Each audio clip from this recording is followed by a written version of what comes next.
રાજ્યપાલ વિશ્વભૂષણ હરિશ્ચંદ્રના રાજભવનમાં open house કાર્યક્રમમાં મુખ્યमंत्री सहित राज्य के गणमान्य नागरिक मना करीन भेंट। और गणतंत्र दिवस के दिन हावे बधाई और शुभकामना।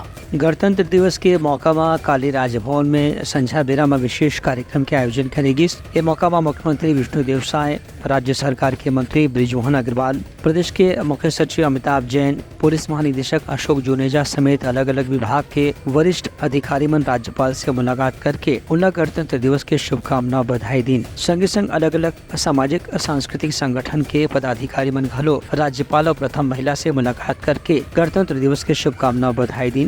मौका में राज्यपाल और प्रथम महिला प्रदेश के खुशहाली की कामना करीन और घर से मिलने बर आए बर जो अतिथि मन रही है उमन भी आभार प्रकट करीन। राज्यपाल के कहना से गणतंत्र दिवस के मौका में अतिक विशिष्ट व्यक्ति मन से मुलाकात के एक संयोग बन से ऐसा आयोजन के सेती ही गणतंत्र दिवस के दिन एक स्नेह मिलन के कार्यक्रम रखे जाते। Bureau report Uttarakhand news.